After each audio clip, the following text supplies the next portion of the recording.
Bem, esse vídeo aqui é sobre replicação do DNA. Terão mais 3 vídeos sobre esse conteúdo da replicação, da transcrição e da tradução.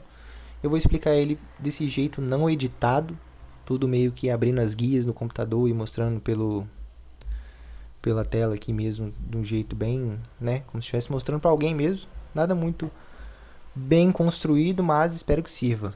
Vai ter uns barulhos talvez de moto, carro passando e tal, mas é porque a rua aqui costuma dar um movimento, então vai ficar um pouquinho desse som de fundo. Mas dá pra relevar. Eu vou levar como base o meu caderno, que tenho ele digitalizado aqui. Mas vamos lá então, começar. A questão do histórico eu acho que não, não vale tanto a pena, por quê? Porque meio que no livro já tem tudo aqui, entendeu? Então, tipo, a questão aqui do... Não lembro qual que é esse aqui. Do princípio transformante, né? Se você digita, tipo... Transformante. Aqui no livro, esse aqui é o Genética do Griffiths aí, ó. Essa questão de histórico, eles explicam muito bem aqui. Os resultados são marcos na elucidação da natureza. Entende? Vou até tirar um print aqui desse pedaço. São muito bem explicados e, sei lá, com muitos exemplos, etc. Tem aí, ó, infecção de bactérias por fagos. Você pode ver que aqui eu vou citar exatamente isso também, ó. A infecção pelo fago deve envolver a introdução da bactéria, etc. Então, o que a gente precisa saber dessa questão de experimentos? Que eles queriam descobrir de que é feito o DNA. Então, colocaram a enzima protease e viram que as células se transformavam. Ou seja, a protease degradou as proteínas, mas a transformação, a herança genética ainda estava sendo passada. Colocaram ribonuclease, transformou também, que é para degradar os ribonucleotídeos, né? Agora, quando colocaram desoxirribonuclease, que degrada os desoxirribonucleotídeos, que são as bases nitrogenadas, viram que não houve transformação. Ou seja, eu espero que meu mouse esteja pegando. Mas vou até conferir. Deixa eu dar uma pausa aqui. Tá pegando sim. Então viram que degradava os desoxirribonucleotídeos e não tinha transformação. Então viram que os genes eram feitos de DNA. Aí tem a questão do experimento de Research Chase com infecção pelo fagovírus T2, que isso aí também é uma coisa que você, lendo lá, você consegue entender. E no fim das contas, eles viram que o DNA era o responsável, mas não sabiam como era a estrutura desse DNA. Sabiam que era uma molécula polimérica extensa, de cadeia longa, que contém inúmeras unidades individuais, mas não sabiam de que era feito. Sabiam que a unidade individual eram as purinas e as pirimidinas. Purinas e pirimidinas. Então vamos lá. Eu podia muito estar com a minha mesa de escrever aqui, mas como é que a gente vai... Vou deixar só um desse aqui. Como é que a gente vai diferenciar purinas de pirimidinas? Purinas, eu até falei isso pro Sabriel, pura. O que é pura? A água é pura, a água é uma coisa pura. O que tem na água? A, primeira sílaba, e guá. Então a gente sabe que as purinas são a adenina e a guanina. E você sabe que o resto são as pirimidinas. Então isso aqui é um jeito de você gravar aí, ó. Purina, adenina e guanina. Pirimidinas, as outras duas que depois, né, no caso do RNA, vai trocar por uracilo. Então o DNA é uma união de nucleotídeos. O que são nucleotídeos? Você lembra lá da aula da Karina? Que nós temos o quê? Os carboidratos. Qual que é? Aqui tem um carboidrato, uma proteína. O carboidrato, proteína só por enquanto. E lipídio. Carboidrato, proteína e lipídio. Qual é o monômero de um carboidrato? Um carboidrato, ele... Como é que eu posso explicar? Um carboidrato, um amido. Um amido é uma união de várias glicoses. Uma glicose, o que é uma glicose? A glicose é um polímero. E todo carboidrato tem o seu... Toda molécula tem o seu polímero, tem o seu monômero. Ou seja, um polímero ele é várias coisas interligadas, o monômero é a unidade individual. A unidade individual do carboidrato é o monossacarídeo. Proteína. A proteína já é o polímero, né? E a unidade individual da proteína é o aminoácido. Lipídio. Lipídio não forma polímero. Então, suas unidades individuais são os ácidos graxos. E se você lembrar, tem outra coisa que compõe, sem ser carboidrato, proteína e lipídio, que são os ácidos nucleicos. Então, ácidos, vou colocar de maiúsculo para ficar, ácidos nucleicos. Quem são os monômeros dos ácidos nucleicos? Que o ácido nucleico já é o polímero, que é a questão do DNA e RNA, os dois são ácidos nucleicos. O seu monômero são os nucleotídeos. Então a gente tem isso aqui: carboidrato, monossacarídeo e ácidos nucleicos, nucleotídeos. Esse aqui é o que importa para nós agora. Quem são os nucleotídeos? Adenina, guanina, citosina, timina e uracilo. Então o DNA é um polímero chamado de ácido nucleico e os seus monômeros são os nucleotídeos que unidos formam um polímero. Aí tem como eles descobriram a estrutura do DNA, que ele era longo e fino, duas partes similares paralelas e helicoidal. O que significa duas partes similares paralelas? Significa que aqui em cima, ó, essa parte, uma fita, é exatamente paralela à outra, certo? E helicoidal, né, nessa forma aqui de hélice. Também sabiam que a quantidade de nucleotídeos pirimidina, ou seja, a quantidade de timinas mais a quantidade de citosinas, era exatamente igual à quantidade de adeninas mais a quantidade de guaninas. Porque se é ATCG, a quantidade de T mais C vai ser exatamente igual à quantidade de A mais G, porque onde tem um T vai ter um A e onde tem um C vai ter um G e vice-versa. Mas que a quantidade de timina era igual à quantidade de adenina, porque elas são complementares, citosina e guanina.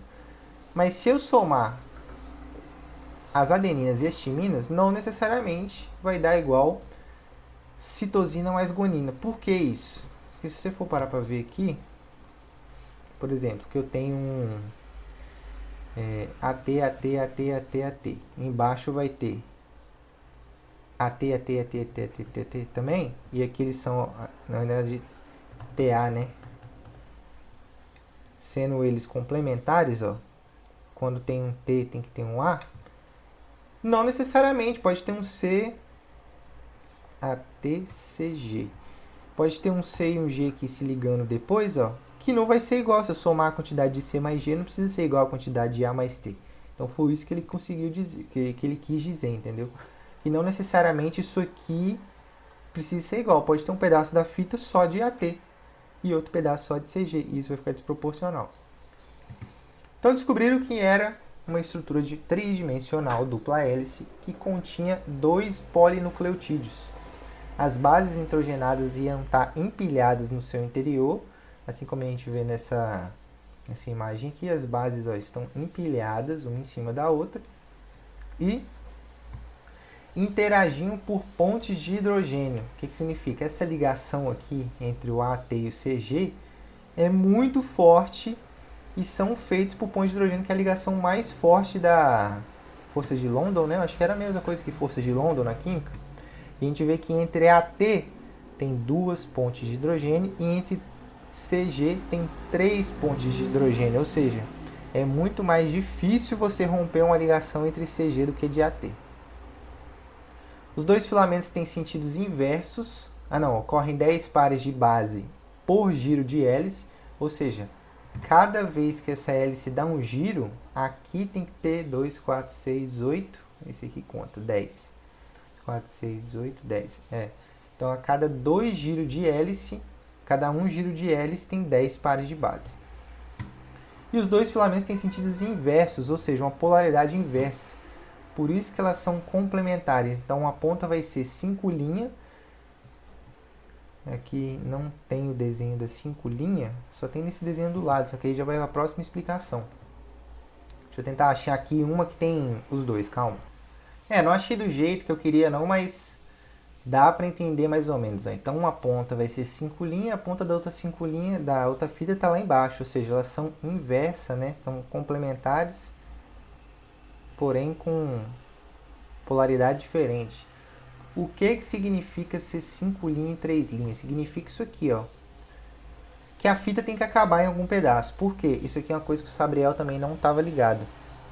Que é as fitas do nosso DNA, ela tem pontas. O DNA das bactérias tem DNA circular. O que significa? Que o DNA das bactérias é assim, ó. Ele não tem ponta. Tá aqui o... Ainda não é plasmídio. O plasmídio tem o seu DNA próprio também. Inclusive dos genes de resistência a bactérias, né? Só que é isso aqui, ó, o DNA das bactérias é isso aqui, é circular. Ou seja, eles não têm começo e fim, eles são inteiros. Então a gente tem que entender que o nosso não é circular, o nosso tem pontas. Em uma dessas pontas, o que acontece? A base nitrogenada tem que se ligar, né? No fosfato e no açúcar. O fosfato, que é a base nitrogenada, não, o açúcar está ligado ao fosfato. Nessa ponta aqui, a ponta do fosfato ficou livre e aqui a ponta do açúcar ficou livre. E na outra base é inverso. Porque quando a gente liga, você vai ver depois quando a DNA polimerase vai colocando... Esses carros de som, vou te falar, tá? Quando a DNA polimerase vai colocando as bases nitrogenadas complementares, ela liga a extremidade 5' de um com a extremidade 3' do outro.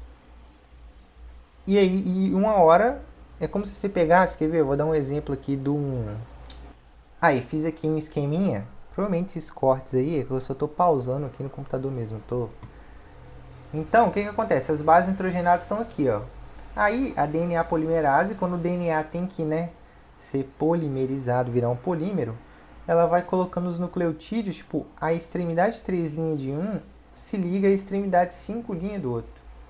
Então, ela vai colocando assim, ó, ligou aqui, ligou lá. Então sempre, ó, nessa fita de cima, a ponta aqui vai ser 5', a ponta de lá vai ser 3', não importa quantas bases eu ligo, entendeu? Só que na questão da bactéria não, depois essa ponta aqui vai se ligar lá. Só que na fita de baixo acontece exatamente o inverso. Eu não vou conseguir desenhar aqui o inverso para baixo, só que o que acontece? Não, vou tentar. Não vai dar não, mas você entendeu que, tipo, vai sobrar essa ponta. E essa ponta aqui vai ser a ponta que está o fosfato lá, naquela imagem que eu mostrei. Certo? E a outra é a ponta da desoxirribose, ó, DR-desoxirribose. Então as bases diferentes estão assinaladas, etc. Continuando então aqui no caderno. Mesmas proporções. Ligação entre o grupo fosfato de um nucleotídeo e o grupo hidroxila 3', tem isso também. A ponta 5' é o grupo fosfato e a ponta 3' é a hidroxila. Eu falei que é desoxirribose, mas é a hidroxila da desoxirribose.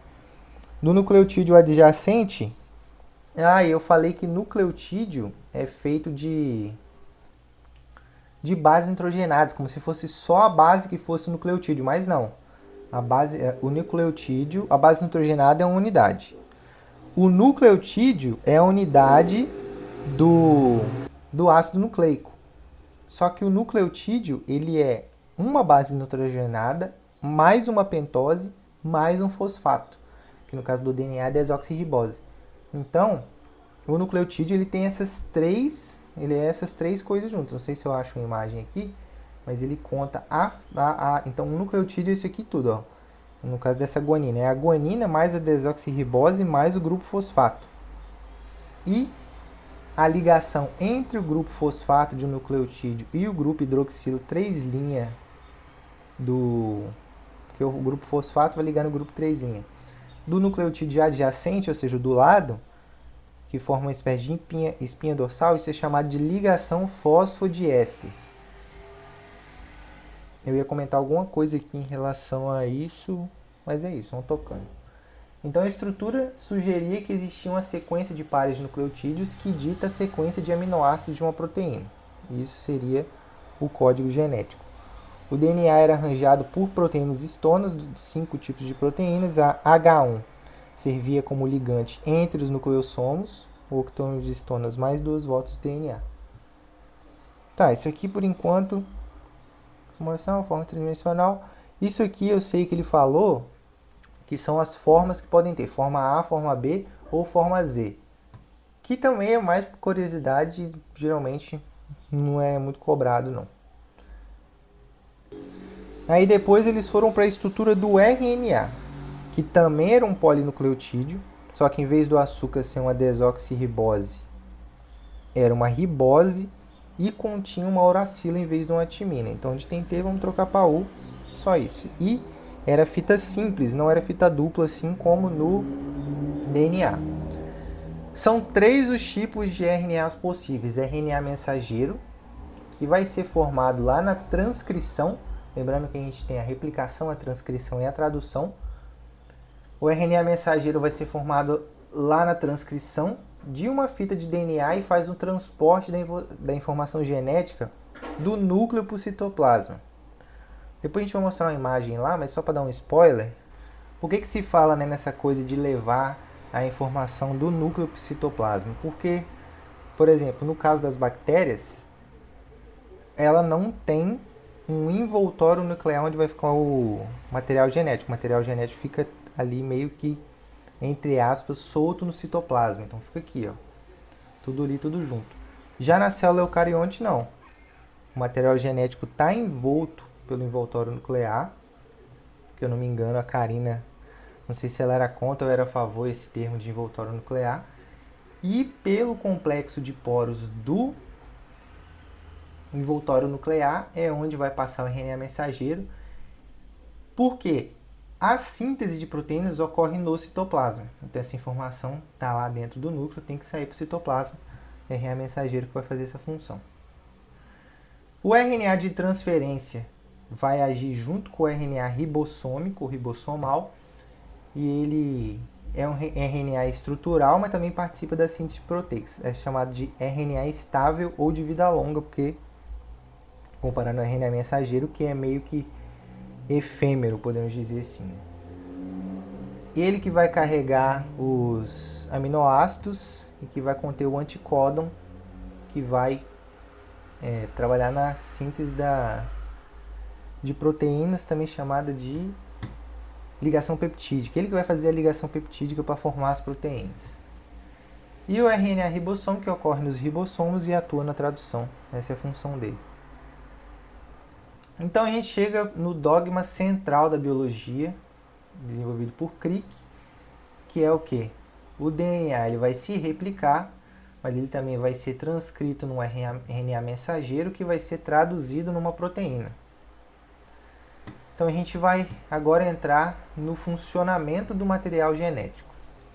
Então eles tinham essa dúvida, né? Como que ocorria a replicação desse DNA? Até porque quando uma célula tem que se dividir, fazer mitose, ela tem que manter a ploidia, ou seja, se ela é uma célula 2N, ela tem que continuar sendo uma célula 2N. Ela não pode ter metade do seu material genético dividido entre as duas células, porque a próxima célula vai ter metade do material genético de novo, e aí vai ficar com 1/4 do material genético, e assim sucessivamente, até que vai ter uma célula sem material genético nenhum. Então o que a gente tem que saber? Que ocorre na fase S da mitose, não lembro qual é a fase da mitose, agora eu passei vergonha, calma aí. Não, aí ó, tá certo, ela antecede a mitose, então tem essa fase chamada intérfase, que antecede a mitose e meiose, que é meio que uma preparação para a divisão celular, ainda não é a divisão celular em si. E depois da fase G1 tem a fase S, que é onde ocorre o crescimento e duplicação do DNA. Então, a primeira coisa que se sabia, ou a primeira coisa que está descrita, é que a duplicação da fita é semiconservativa. O que significa ser semiconservativa? Aqui tem uma foto, mais ou menos, mas eu vou desenhar aqui também. Por quê? Fingimos que a gente tem aqui uma fita de DNA, que ela é azul. Quando essa fita aqui for se dividir, a gente vai uma banda, né? Uma fita, uma dupla fita, vai cada fita individual para um lado, e a partir da fita, que a gente chama de fita parental, será sintetizada uma nova fita. No caso aqui vai ser a fita laranja. Depois, quando essas fitas aqui forem se dividir de novo, o que vai acontecer? Vai uma fita laranja, vai se separar da fita azul, e agora vai vir outra fita filha, que vai ser a fita verde. E assim sucessivamente. Aí você vê aqui que com apenas 2 processos, uma fita virou 4. Então você vai multiplicando, 1 vira 2, 2 vira 4, 4 vira 8, e assim acontece milhões de vezes. Mas o que a gente percebe aqui? O que significa ser semiconservativa? Significa que sempre uma das fitas, né? Cada uma das fitas formadas vai ter uma fita parental, que é a fita azul, mais uma fita filha completamente nova, independente de em que hora isso aconteça. Isso pode acontecer aqui no começo ou lá no meio. Sempre você vê que a azul ela vai passando e ela não deixa de existir, entendeu? Certo? Então, é semi-conservativa, porque cada fita parental... Isso aqui é uma explicação que eu escrevi, se eu não me engano, na aula. Eu não sei se aqui embaixo eu coloco... Não, é isso aqui mesmo. Tá certo. Eu já falei que tem 3 pontos de hidrogênio entre AT. AT tem 2, CG tem 3. Para a duplicação, tem que ocorrer o rompimento das pontes de hidrogênio, e as fitas antigas servem de molde. O que significa? Vamos ver se eu acho também um esquema. Na verdade, antes do esquema, vamos colocar aqui no geral o que tem que acontecer. Então, vai romper as pontes de hidrogênio, porque a gente tem que abrir essa dupla fita. Não sei se eu deixei a foto aqui, mas essa dupla fita aqui ela tem que ser aberta para ela ser copiada. É como um livro fechado, né? Você tem que abrir o livro para conseguir ler o livro. Rompe as pontes de hidrogênio, separa a fita. Pareia as bases a partir da fita molde, e a gente vai ter uma nova hélice com uma fita antiga e uma fita nova. Então aqui está exatamente aqui em cima também, né? Exatamente aquilo com as cores que a gente viu e a gente falou. Então, a gente tem outros pedaços aqui que é assincrônica, origem de replicação, bidirecional, forquilha de replicação. Vamos destrinchar todos esses termos. A fita abriu. Quem vai abrir a fita? Uma enzima chamada de helicase. Helicase, para me lembrar, era só lembrar de hélice. Hélice, sei lá, corta alguma coisa. Então vai romper as pontes de hidrogênio. Vai formar, então, o que a gente chama de bolhas de replicação. Porque não é como se acontecesse só num pedaço aqui do DNA e fosse indo até dar a volta e voltar, no caso das bactérias, né? Não, ela vai acontecendo ao longo de todo o DNA. E nesse desenho aqui dá para a gente enxergar também, mais ou menos, que isso daqui é a origem de replicação. Esse aqui, que é para ser em formato de Y, né, é a forquilha de replicação. Aqui a helicase está atuando. Está atuando nas duas bolhas de replicação. E a cópia do DNA sempre vai ocorrer da origem de replicação em direção à forquilha. Só que como a origem está no meio, vai ser em direção à forquilha para a esquerda e em direção à forquilha para a direita. Então, por isso que ela é bidirecional. Assincrônica, essa coisa de ser assincrônica, eu espero muito que tenha aqui no slide a questão dos fragmentos de Okazaki. Eu acho que não tem mais ou menos, né? Porque que acontece? A fita ela tem que ser sintetizada no sentido 5' 3'. E o DNA ele tem as duas possibilidades. Ele tem a fita que começa no 3' e tem a fita que começa no 5'. Na fita que começa do 5', que é a fita contínua ou leading, a DNA polimerase consegue, que é a DNA polimerase que coloca as bases, vai conseguir colocar as bases de forma contínua em respeito à direção da forquilha de replicação. Já e até por isso que vai ser bidirecional, né? Porque você vê que está indo para o lado de cá e aqui está voltando.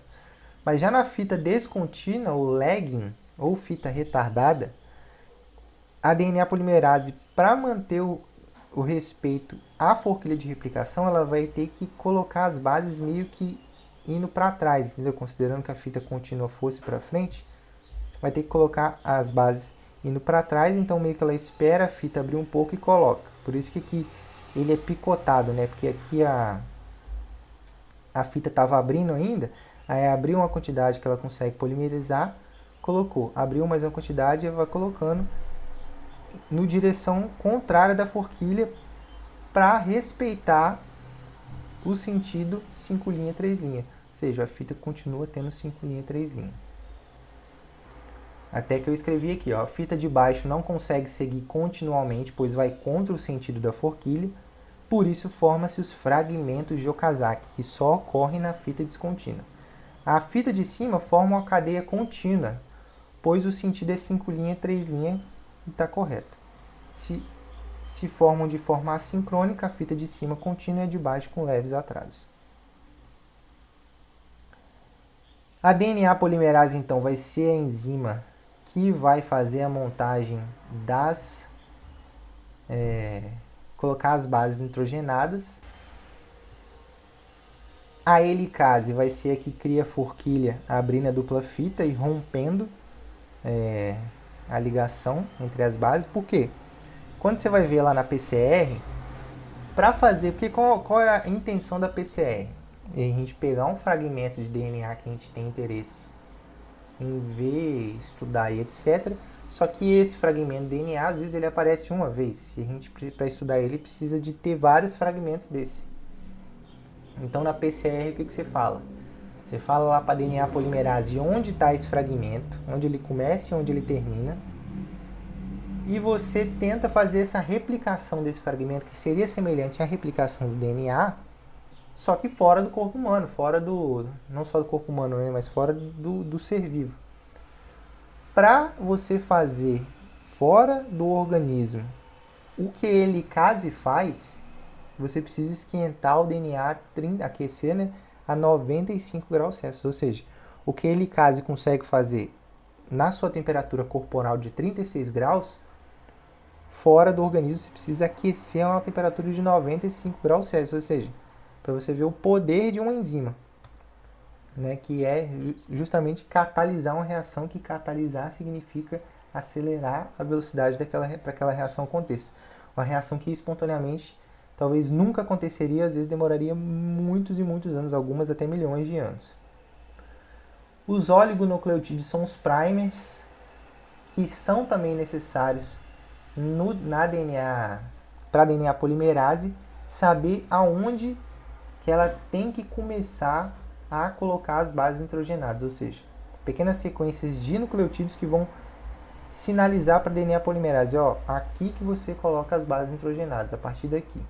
E quem coloca esses primers é a primase, que também é uma enzima, é uma RNA polimerase especial, né, que forma os primers, que é complementar a fita exposta.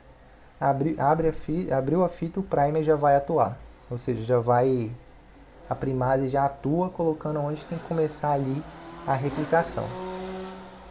Nas fitas contínuas só tem um primer, porque fala, ó, você tem que começar aqui até o final.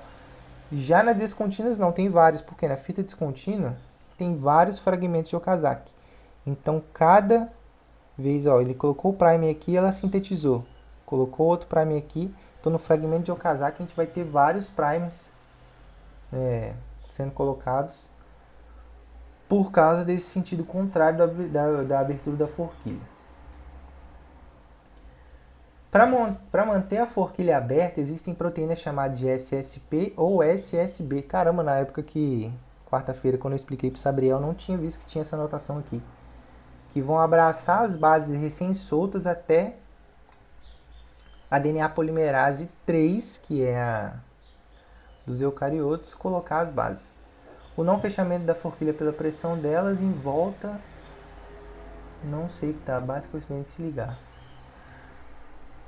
Proteína que tensiona para abrir a topoisomerase também é interessante. Por quê? Quando você, eles sempre dão esse exemplo aqui de fita de festa.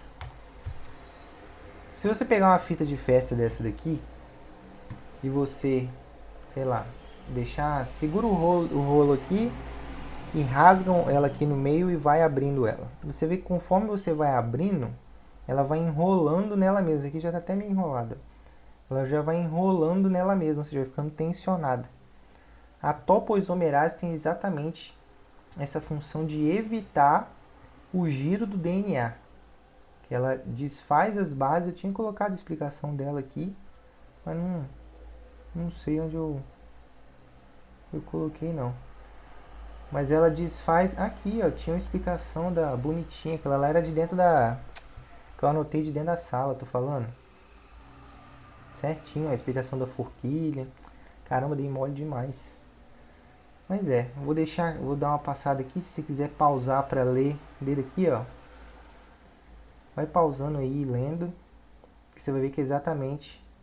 Aqui, ó. 2 forquilhas de replicação em cada origem de replicação. Ou seja, aqui no meio, que é a origem de replicação, saem 2 forquilhas que vão abrindo. Saem 2 não, né? Cada origem tem 2 forquilhas, uma em cada lado. Aí, se você quiser tirar print... Eu acho que não... A sincrônica... Aqui, ó. A outra não consegue seguir continuamente, pois vai contra o caminhão. Deixa o caminhão passar. Não consegue seguir continuamente, pois vai contra o sentido da forquilha. Esses atrasos na replicação acabam por formar os fragmentos de Okazaki. A DNA polimerase se move para trás com respeito à direção do movimento da forquilha de replicação. Fita contínua ou fita lead ou leading, ou descontínua ou retardada ou lagging. Esse aqui eu vou começar de novo porque eu acho que essa explicação aqui ficou interessante. Mas tá, então, ó. Para que a DNA polimerase faça a montagem da fita complementar, ou seja, coloque as bases, para que ela inicie o processo é necessário que uma enzima inicie uma nova fita unindo 2 nucleotídeos sem exigência de uma extremidade com bases pareadas. O que isso significa, né? Unindo 2 nucleotídeos sem exigência de uma extremidade com bases pareadas. Eu acho que depois tem uma animação que vai dar para entender melhor isso daqui. Então a primase é um tipo de RNA polimerase que vai sintetizar o RNA usando um DNA como molde, com cerca de 10 nucleotídeos de tamanho que fornece para a DNA polimerase, onde ela tem que iniciar a síntese da nova fita. Sendo assim, esse pequeno fragmento de RNA atua como iniciador para a síntese e é chamado de primer. Para a fita contínua, um primer. Para a fita descontínua, vários. Um a cada fragmento de Okazaki. Viu? Essa explicação aqui ficou muito melhor. Mas então, ó, ela vai fazer um RNA usando o DNA como molde de 10 nucleotídeos e vai botar lá na ponta da fita. Eu vou tentar achar uma foto aqui. Espera um momento. Na verdade, não precisa de foto, não. Se você for ver aqui, ó, é como se o primer fosse ser uma ponta que ela vai colocar sem a necessidade. É como se ela fosse indicar aqui, ó, colocou o primer aqui. Ela criou 10 nucleotídeos que fala para a RNA polimerase, ó, você vai começar daqui para frente, entendeu? Essa é a explicação de primer. Aí tá, DNA ligase. O que acontece? Depois que você formou aquele monte de fragmento de Okazaki lá, você quer uma fita inteira. Você não quer, né? Você precisa de uma fita assim, ó, contínua. Não quer esse monte de pedacinho. DNA ligase vai pegar essa extremidade 3' de um fragmento com a extremidade 5' do outro e vai ligando. Então essa é a função da DNA ligase. Os vários fragmentos de Okazaki separados precisam ser unidos para formar uma única fita. Para isso, essa fita vai ligar os fragmentos, chamada de ligação fosfodiéster, que é a mesma ligação, né, da fita inteira, unindo a extremidade 5' fosfato de um fragmento a 3' hidroxila do seguinte e assim por diante. Então, ó, aqui eu acho que é um resumão. A dupla hélice é aberta à frente da forquilha pelelicase, que atua à frente da máquina de replicação. Máquina de replicação é esse conjunto de DNA polimerase, helicase, etc. Não faz parte, né? Mas todo esse pessoal que vai participando da replicação fora helicase nesse caso, onde usa a energia da hidrólise do ATP para se autopropelir e separa as duas fitas à medida que se move ao longo do DNA. Isso aqui é muito interessante, porque depois vai falar que na hora da transcrição, que a RNA polimerase consegue fazer isso tudo, inclusive manter essas fitas separadas, porque quando você separa a fita de DNA, é como se você separasse um ímã do outro. Só que esse ímã, por mais que ele está separado, ele ainda tem esse instinto de se juntar de volta, entendeu? Então a RNA polimerase aqui, não sei se a helicase faz esse papel, mas a RNA polimerase consegue deixar isso tudo separado ainda e não deixar voltar, entendeu? Só deixar voltar quando acabar de duplicar. Nem deixar voltar, né? Porque não volta, a fita nova que vai ocupar aquele lugar. Conforme isso vai acontecendo, o DNA no outro lado da forquilha fica mais fortemente enrolado e o excesso de voltas cria uma tensão no DNA, que se aumentar impede o movimento da máquina de replicação. Então a topoisomerase são proteínas do tipo girase que vão evitar esse giro do DNA, liberando a tensão, quebrando as cadeias simples temporariamente e depois refazendo-as antes de se desligar do DNA. Rapaz, antes de começar a transcrição, acho que eu vou encerrar esse vídeo aqui, porque se der algum pau, já deu 36 minutos, né? Então a transcrição vai sair tudo num vídeo só, provavelmente. Ou não, né? Eu posso separar. Não sei. Mas vou parar aqui e vou começar outro. Você chegou até aqui, digita aí amarelo. Me manda lá amarelo, lá no WhatsApp agora, pra falar não. Aí, eu não falei que assisti, não assisti. Eu cheguei até o final. Top. Continuar então.